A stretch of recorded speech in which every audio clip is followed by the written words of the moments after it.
Homélie sur le démon de Jean Chrysostome. Jean Chrysostome est né vers l'an 347 à Antioche, en Syrie. Il a grandi dans une famille pieuse et a reçu une bonne éducation. Dès son jeune âge, il s'est intéressé aux textes religieux et à la lecture. Il a décidé de se consacrer entièrement au Seigneur. Il a étudié la théologie et les Écritures saintes avec beaucoup de sérieux. Ces 3 homélies ont été prononcées vers la fin du IVe siècle, alors qu'il était encore prêtre à Antioche.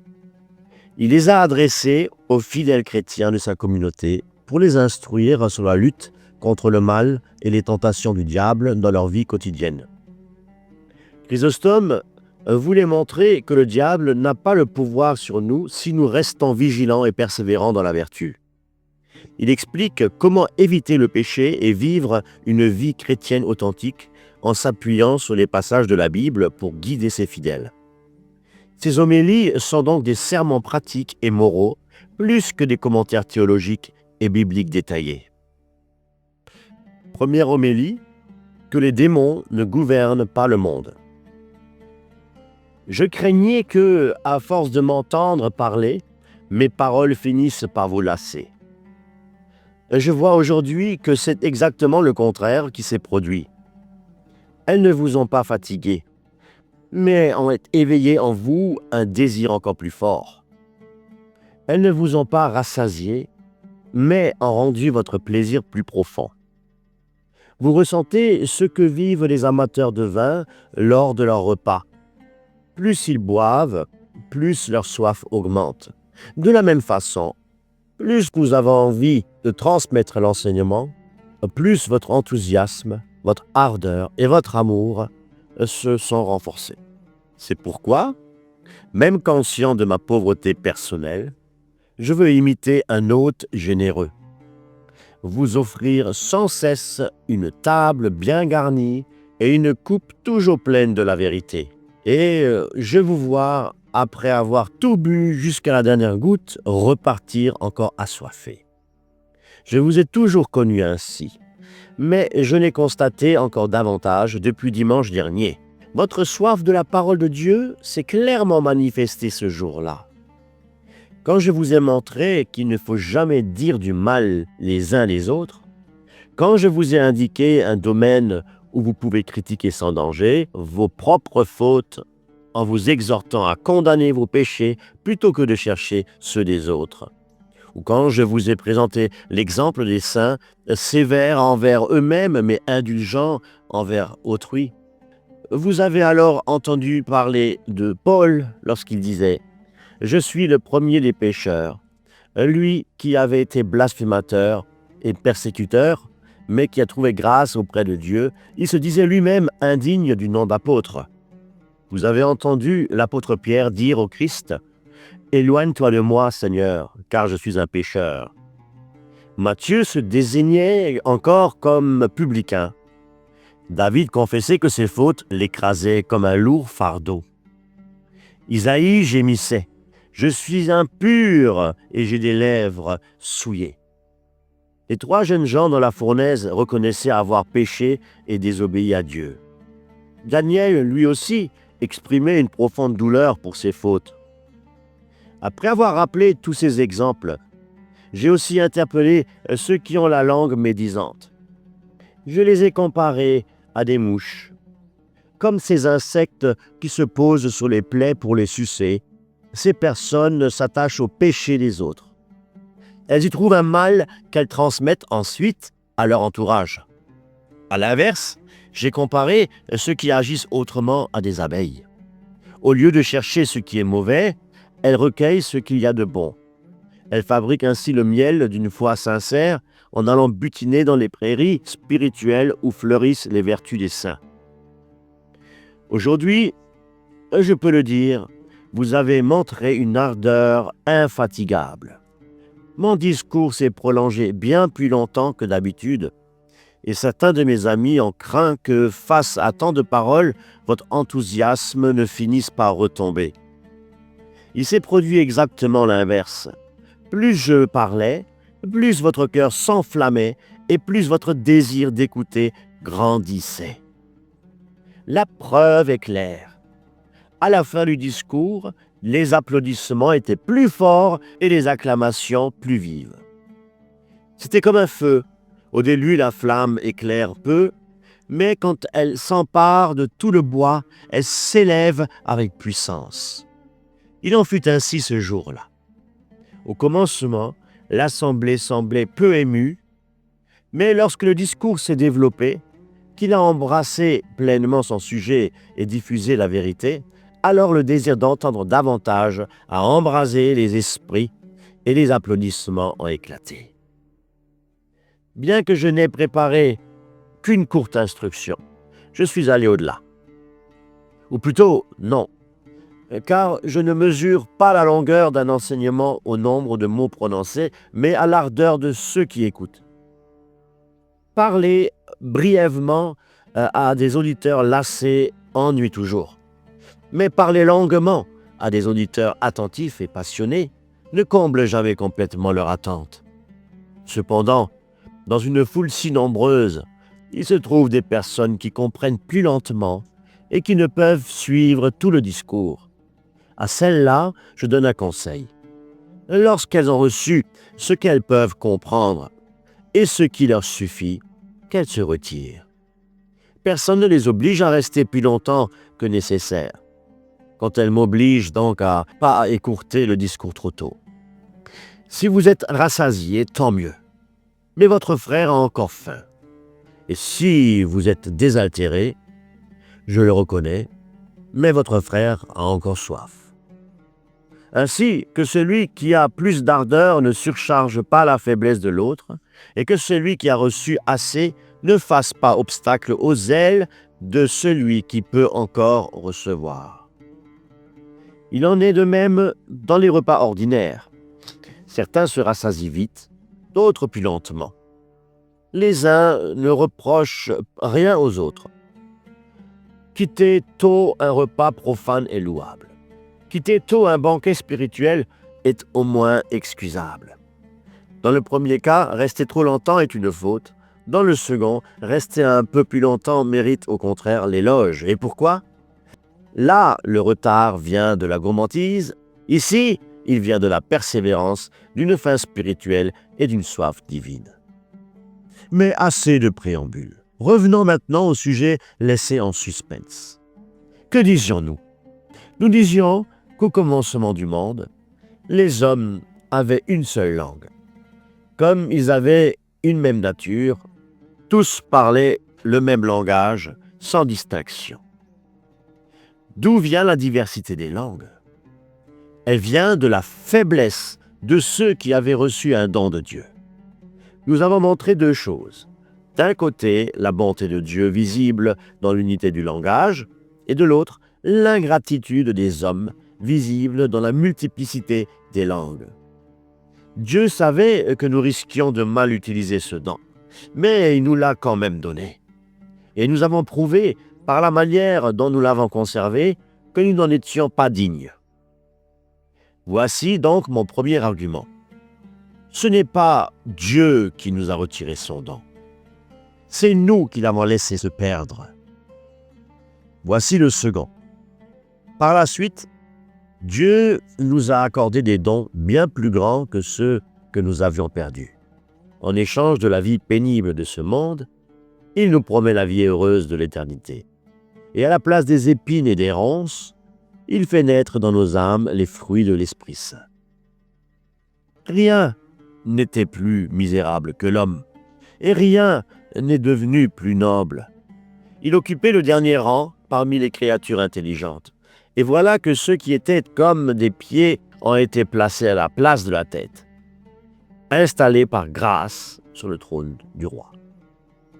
C'est comme un seigneur généreux qui recueille un naufragé n'ayant sauvé que son corps nu.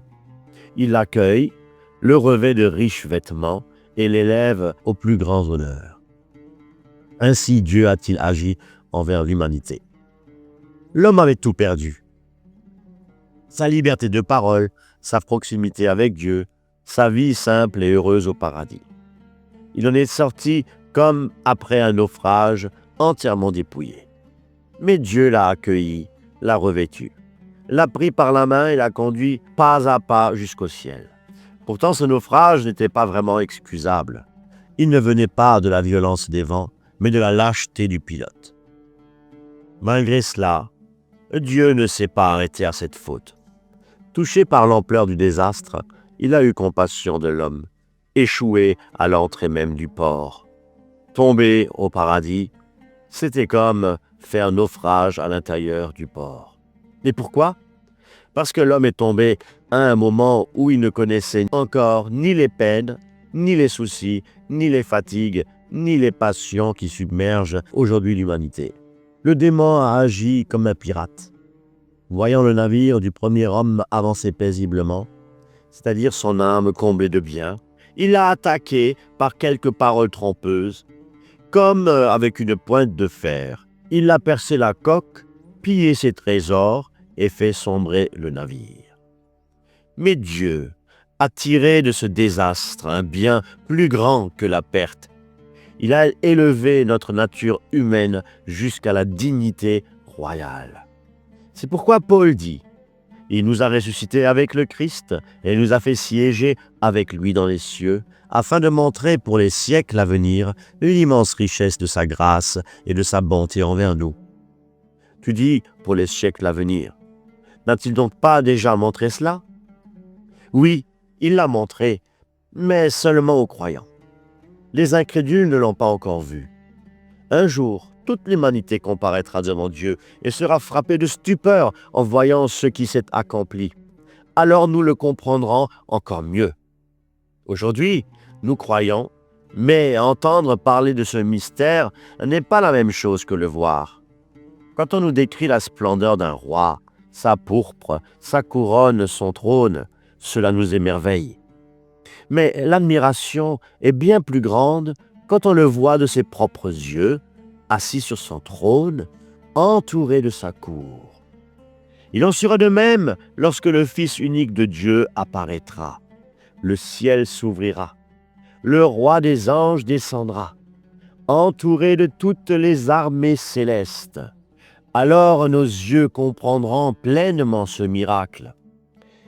Imagine seulement ce que sera de voir notre nature humaine portée par les chérubins et entourée de toute l'armée des anges. Pensez à la sagesse et aux soins que Paul met pour trouver les mots capables d'exprimer l'amour de Dieu pour les hommes. Il ne se contente pas de parler de la grâce ou de l'amour divin. Que dit-il exactement?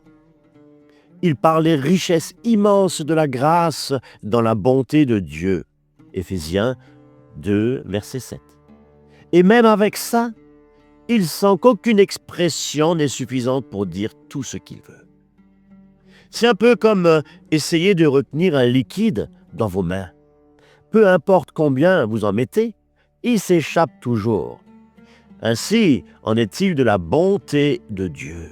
Peu importe les mots que vous employez, vous ne pourrez jamais l'enfermer dans une définition. Sa grandeur dépassera toujours vos paroles. Paul en a fait l'expérience. Voyant que ses mots étaient trop faibles, il s'est arrêté et a résumé tout cela en un seul mot. Grâce soit à Dieu pour son don ineffable. 2 Corinthiens, chapitre 9, verset 15. En effet, aucune langue ne peut exprimer et aucun esprit ne peut comprendre pleinement la providence divine.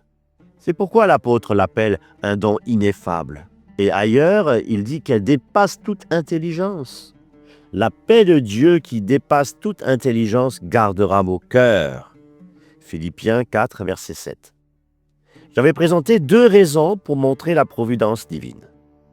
Premièrement, ce n'est pas Dieu qui nous a abandonnés, mais nous qui l'avons quitté. Deuxièmement, nous avons reçu plus que ce que nous avons perdu. Je veux en ajouter une troisième. Même si Dieu ne nous avait pas donné plus que ce que nous avons perdu, même s'il s'était contenté de reprendre ce qu'il nous avait donné, cela aurait suffi pour montrer combien il prend soin de nous. à condition bien sûr que nous lui ayons donné un motif légitime d'être sévère.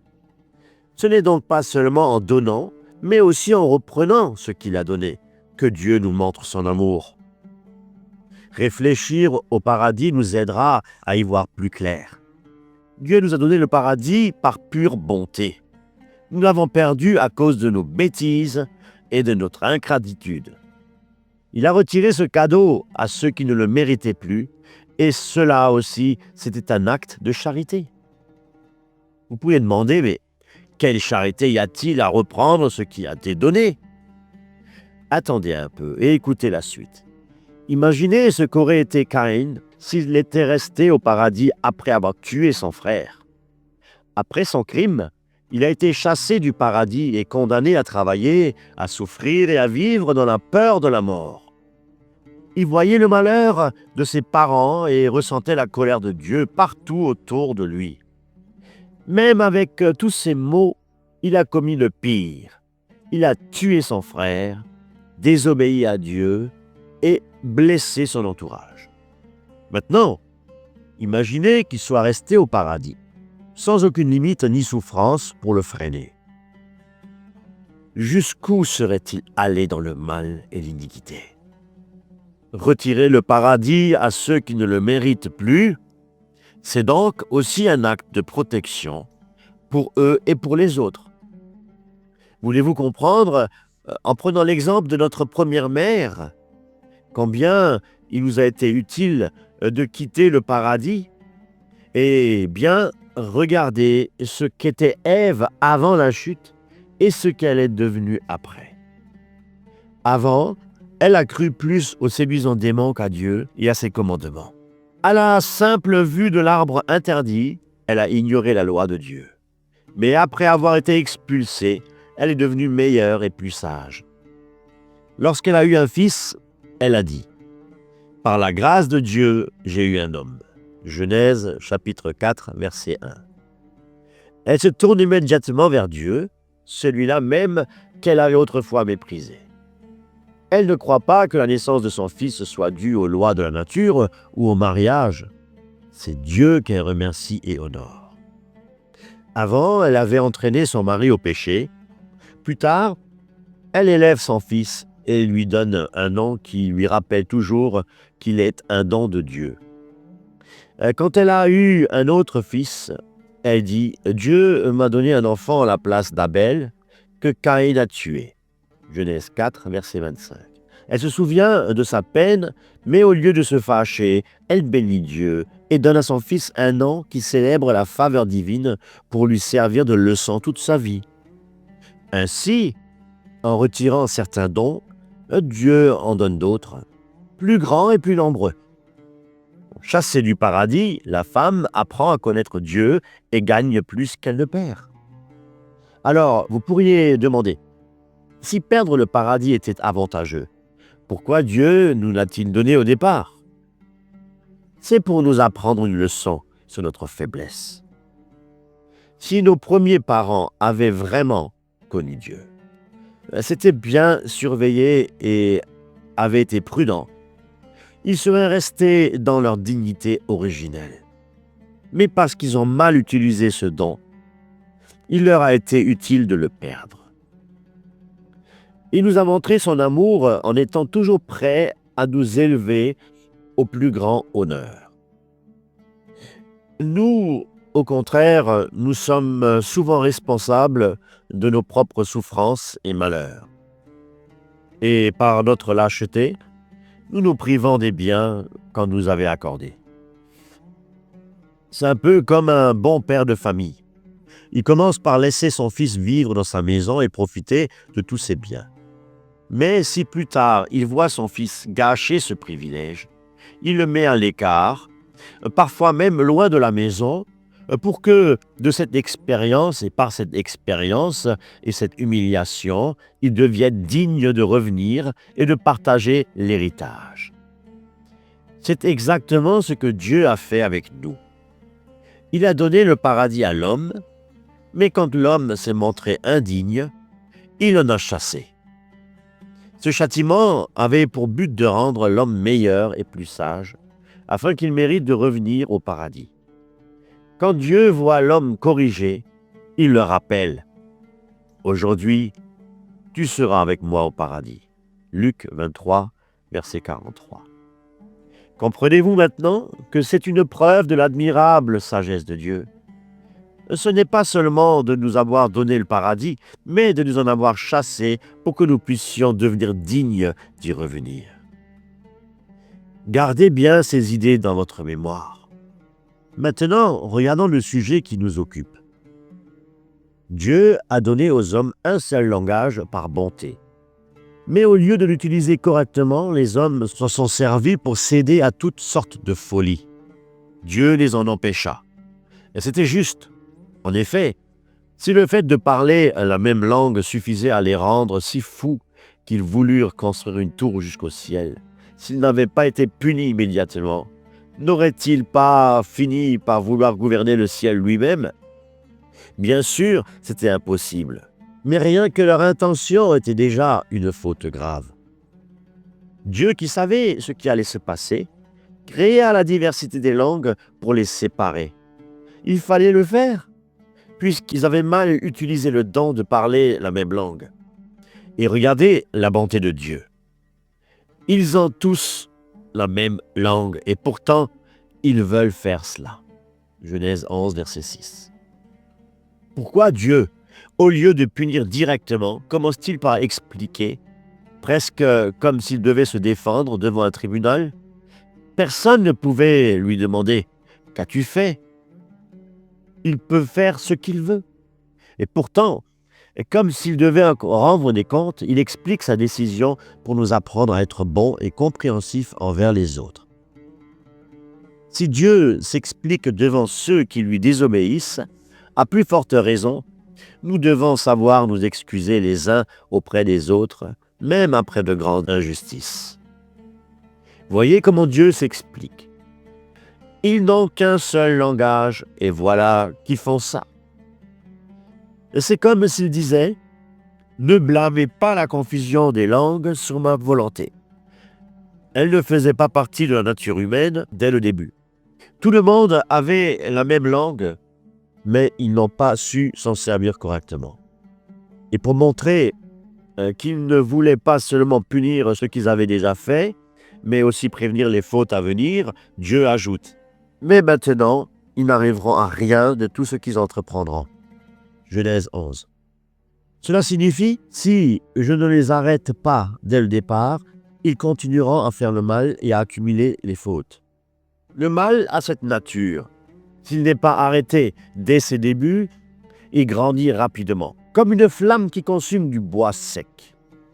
Voyez-vous, c'est une grande miséricorde de Dieu de nous avoir donné des langues différentes, car cela nous a empêchés de plonger plus profondément dans le mal. Retenez bien ceci.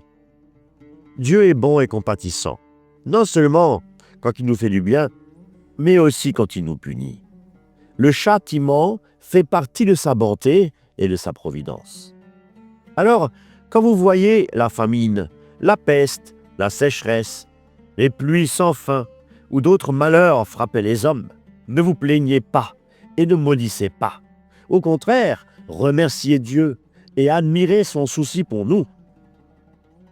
Celui qui nous inflige ces épreuves le fait pour sauver notre âme. Certains pourraient demander, mais est-ce vraiment Dieu qui fait tout cela? Oui, c'est bien lui. Même si toute la ville et toute la terre étaient devant moi, je le dirais sans hésiter. Je voudrais crier cette vérité haut et fort, c'est Dieu qui agit ainsi. Je ne parle pas par vanité. Le prophète lui-même dit, « Il n'y a dans la cité aucun mal que le Seigneur n'ait fait. » Amos chapitre 3, verset 6. Mais attention, le mot mal peut avoir deux sens.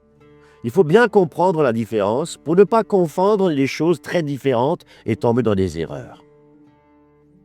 Il y a un mal qui est vraiment mauvais, comme la fornication, l'adultère, l'avarice et 1000 autres crimes dignes de punition. Il y a un autre mal qui n'est pas vraiment le mal, même si on l'appelle ainsi. La famine, la peste, la mort, la maladie, et tout ce genre de choses. Si elles étaient vraiment mauvaises, elles ne pourraient pas nous apporter tant de bien. Elles répriment notre orgueil, nous réveillent de notre paresse, nous poussent à l'action et à l'attention. Comme l'Écriture le dit, quand le Seigneur les faisait périr, les hommes revenaient vers lui et le cherchaient dès le matin. Psaume 77, verset 34. Dans ce passage, l'Écriture appelle mal ce qui nous corrige, ce qui nous rend meilleurs, plus sages et plus zélés, et non ce qui mérite vraiment d'être puni. Ce n'est pas l'œuvre de Dieu, mais celle de notre libre volonté, et c'est pour corriger cette volonté que Dieu envoie ses épreuves. Le prophète appelle donc mal les souffrances qui viennent du châtiment. Mais il utilise ce mot pour suivre l'usage courant des hommes, pas pour décrire leur vraie nature. Nous avons l'habitude d'appeler mal non seulement les vols, les adultères et les autres crimes, mais aussi toutes sortes de calamités. Et c'est pour cela que le prophète dit « Il n'y a aucun mal dans la cité que le Seigneur n'ait fait ». De même, Dieu dit par Ésaïe « Moi, Dieu qui fait la paix et qui produit le mal ». Isaïe 45, verset 7. Et ici encore, mal désigne les épreuves de la vie terrestre. Le Christ explique la même chose en disant à ses disciples « À chaque jour suffit sa peine », c'est-à-dire son épreuve ou sa misère. Matthieu 6, 31. On n'approuve pas seulement un médecin quand il soigne agréablement ses malades, en les promenant ou en leur donnant des bains ou de bons repas, mais aussi quand il leur impose des régimes stricts, des privations, des douleurs ou des médicaments amers. Même quand il fait souffrir pour guérir, il reste médecin. De la même façon, Dieu est le vrai médecin de notre corps et de notre âme. Quand notre nature devient orgueilleuse et malade du péché, Dieu la guérit par la pauvreté, la disette, la mort, le chagrin et d'autres remèdes qu'il connaît. Certains disent, mais seuls les pauvres souffrent de la faim. Oui, mais Dieu ne se limite pas à cela. Il a de nombreuses façons de nous corriger. Il corrige le pauvre par la faim, mais le riche par les accidents, les maladies ou les morts subites. Il est habile et dispose de multiples moyens pour nous sauver. Les magistrats agissent toujours de cette manière. Ils ne se contentent pas de distribuer honneurs, couronnes ou cadeaux aux habitants de la ville. Ils ont aussi le rôle de punir, et souvent. C'est pourquoi ils gardent toujours prête la justice, avec ses prisons, ses instruments de torture et ses bourreaux. De la même manière, pour Dieu, la faim est comme ce bourreau. Elle nous pousse à réfléchir et à nous détourner du vice. Les cultivateurs font pareil. Ils ne se contentent pas de planter la vigne et de la protéger. Ils coupent aussi de nombreux rejets autour de la plante. Ils ont donc besoin de leurs serpes autant que de leurs houx. Et nous ne les blâmons pas. Au contraire, nous les approuvons, car ces coupes permettent à la vigne de rester forte et saine. Ne serait-il pas absurde de louer le Père, le médecin, le juge ou le cultivateur, mais de critiquer Dieu quand il nous corrige ou nous fait souffrir pour notre bien? Refuser à Dieu ce que nous accordons volontiers aux hommes serait vraiment insensé. Je dis cela pour répondre à ceux qui critiquent la providence. Attention, car en rejetant ces actions, ils se font du mal à eux-mêmes. Mais il y a une question encore plus importante. Si Dieu nous a retiré certains biens qu'il nous avait donnés, cela ne veut pas dire qu'il est mauvais. Après tout, Dieu est le maître de tout ce qu'il possède. Dans la vie, quand quelqu'un nous prête de l'argent, nous lui sommes reconnaissants pendant tout le temps où il accepte de nous le laisser. Et quand il nous le redemande, nous ne nous mettons pas en colère, puisque cet argent lui appartient. Alors, quand Dieu nous redemande ce qu'il est à lui, devrions-nous le critiquer? Franchement, ce serait absurde. Ce n'est pas ainsi qu'a réagi le grand patriarche Job. Il a remercié Dieu non seulement quand il a reçu ses biens, mais aussi quand il les a perdus. Il a dit, le Seigneur a donné, le Seigneur a repris, que son nom soit béni pour toujours. Si nous devons remercier Dieu aussi bien dans le bonheur que dans le malheur, si perdre ses bienfaits peut être aussi utile que les recevoir, quelle excuse aurons-nous si, au lieu de le remercier, nous lui répondons par l'ingratitude et les insultes? Ce Dieu est pourtant un maître bon, doux, attentif, plus sage que les médecins, plus indulgent que les pères, plus juste que les juges. Qui serait plus insensé que ceux qui, devant un ordre aussi parfait du monde, nient que tout est dirigé par une sagesse divine?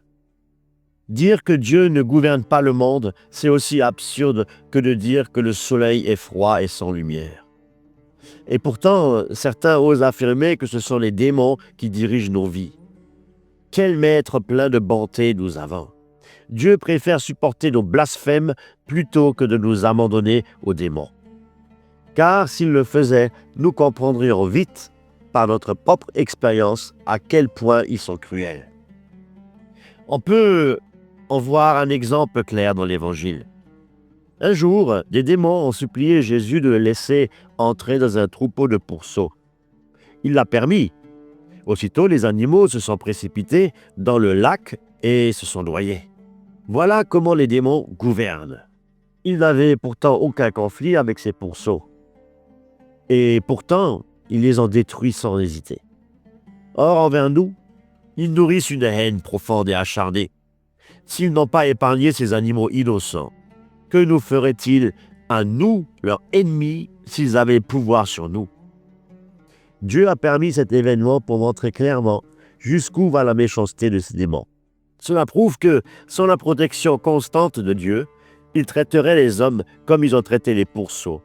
Si les possédés ne sont pas anéantis, c'est uniquement parce que Dieu veille sur eux, même au cœur de leur folie.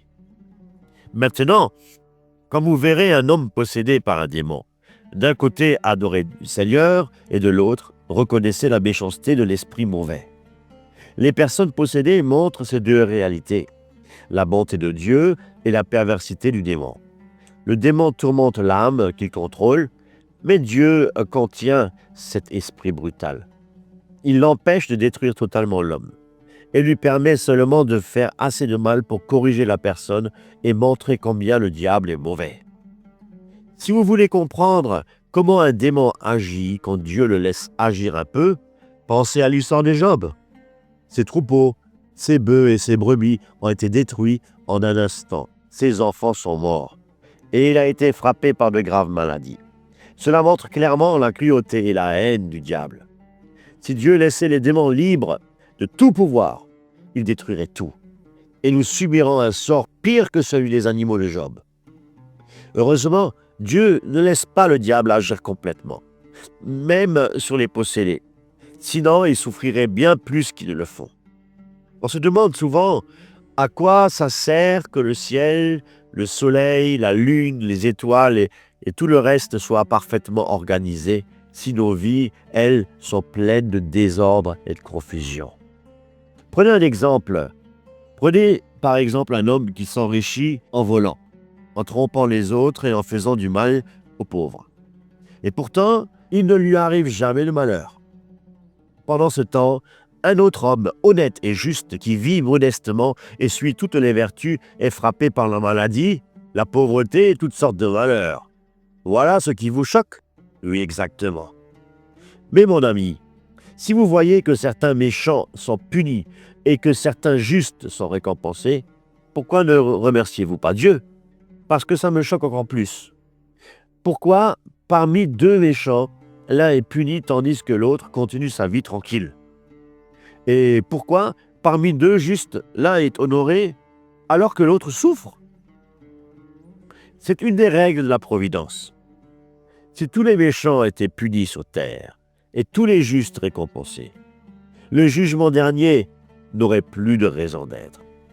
Et si, au contraire, aucun méchant n'était puni et aucun juste récompensé, les méchants deviendraient encore plus mauvais, tandis que les bons deviendront plus faibles. Ceux qui veulent critiquer Dieu auraient alors toutes les raisons de le faire. Même maintenant, en voyant que certains méchants sont punis et certains justes récompensés, beaucoup disent que Dieu ne s'occupe pas des affaires humaines. Imaginez si ce n'était même pas le cas. C'est pour cela que Dieu choisit de punir certains méchants et d'épargner d'autres, de récompenser certains justes et de laisser les autres vivre leurs épreuves. Dieu ne punit pas tous les méchants pour montrer que la résurrection existe. Il n'en punit que quelques-uns pour que les autres aient peur et fassent plus attention à leurs devoirs. De même, il ne récompense pas tous les justes. Il en récompense quelques-uns pour donner envie aux autres de faire le bien. Et il garde la récompense finale pour plus tard, afin que chacun reçoive ce qu'il mérite un jour. Si tout le monde recevait ici-bas ce qu'il mérite, personne ne croirait plus à la résurrection. Et si personne ne recevait de récompense ou de punition, certains seraient plus négligents. En punissant certains et en récompensant d'autres, Dieu fait le bien pour tout le monde. Il corrige les méchants et montre l'exemple aux autres pour les rendre meilleurs. Cela se retrouve dans les paroles de Jésus. Quand on lui annonça qu'une tour s'était effondrée sur plusieurs hommes, il répondit: « Pensez-vous que ceux-ci étaient les seuls pécheurs? Non. Mais si vous ne faites pas pénitence, il vous arrivera la même chose. » Luc 13, verset 4. Comprenez-vous que, dans ce cas, certains ont souffert à cause de leurs péchés, tandis que d'autres ont été épargnés? Non pas parce qu'ils étaient innocents, mais parce qu'ils deviennent meilleurs en voyant le châtiment infligé aux autres. Certains pourraient dire: dans ce cas, ceux qui ont été punis sont victimes d'une injustice, puisqu'ils auraient aussi pu se repentir et s'améliorer. Mais la réponse est la suivante. Si Dieu savait qu'ils allaient se repentir, il ne les aurait pas punis. En effet, Dieu supporte avec patience beaucoup de personnes qui, il le sait, ne tireront aucun bénéfice de sa bonté. Il fait tout ce qu'il peut pour les guider et les sauver de leurs erreurs. Alors, serait-il injuste de faire profiter ceux qui, en voyant le châtiment des autres, deviennent meilleurs? Ainsi, ceux qui souffrent ne subissent aucune injustice. Leur épreuve les corrige et allège les peines qu'ils auront dans l'autre vie.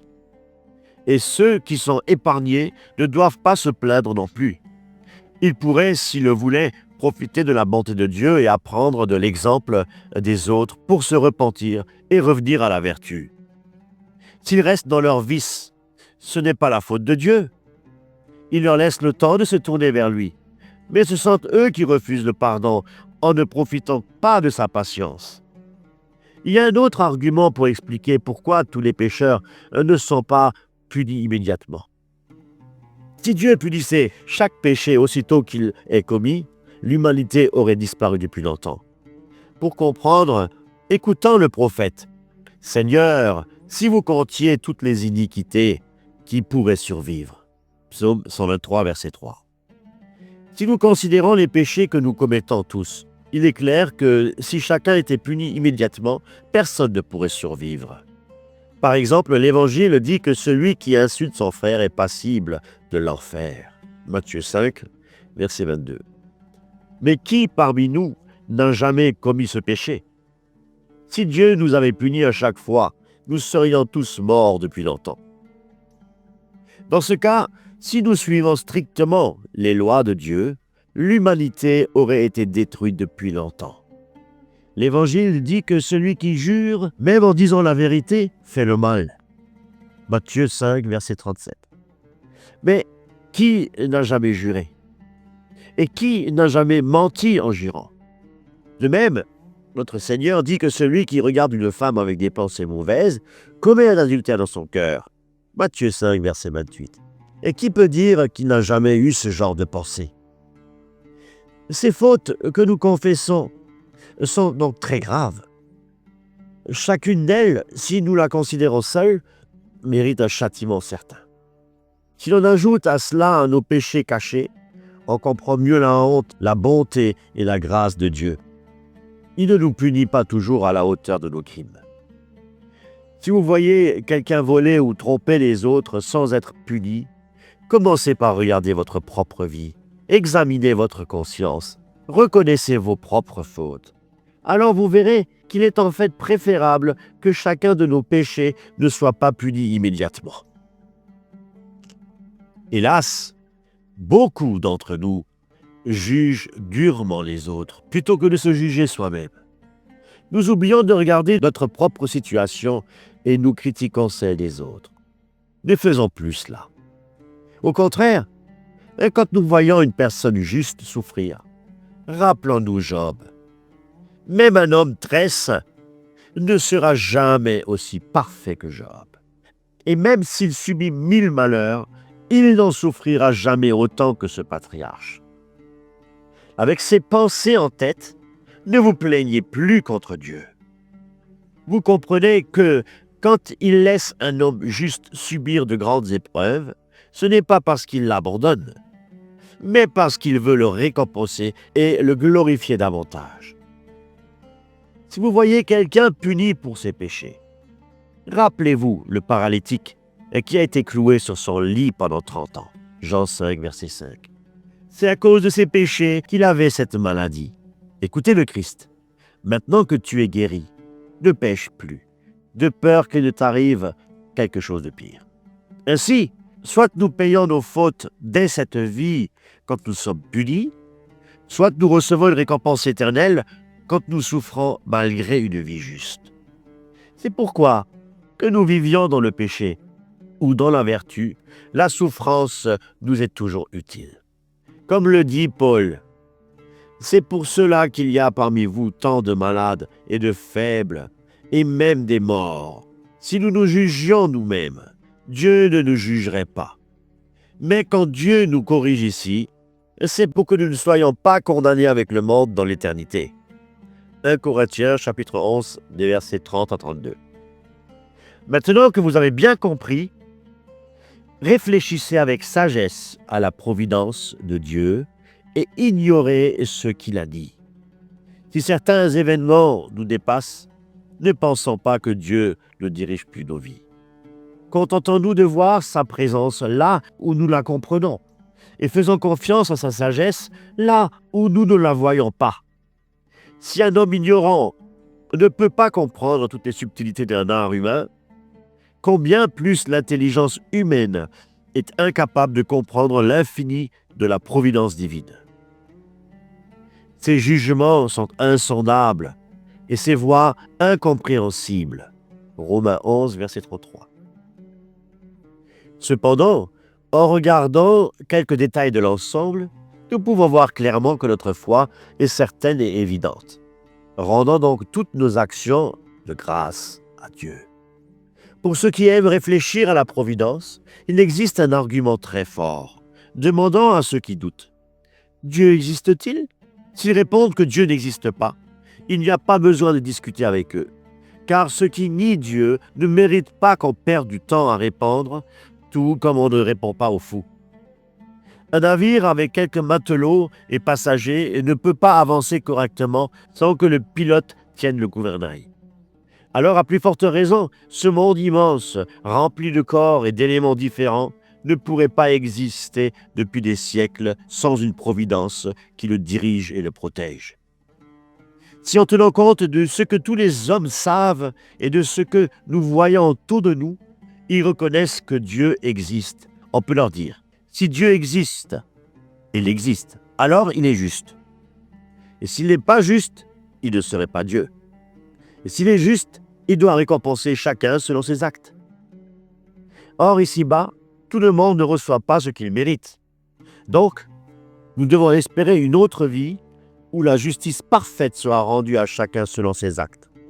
Ce raisonnement nous amène à croire non seulement en la providence, mais aussi à la résurrection. Pensez à cela sérieusement et enseignez aux autres ces deux grandes vérités, la providence et la résurrection. Soyons zélés pour répondre à ceux qui blasphèment contre Dieu et glorifions le Seigneur en toutes choses. Ainsi, nous gagnerons la protection de Dieu, nous recevrons son aide, nous nous libérerons du mal et nous obtiendrons les biens éternels grâce à la grâce et à la charité de Jésus-Christ. Ainsi soit-il.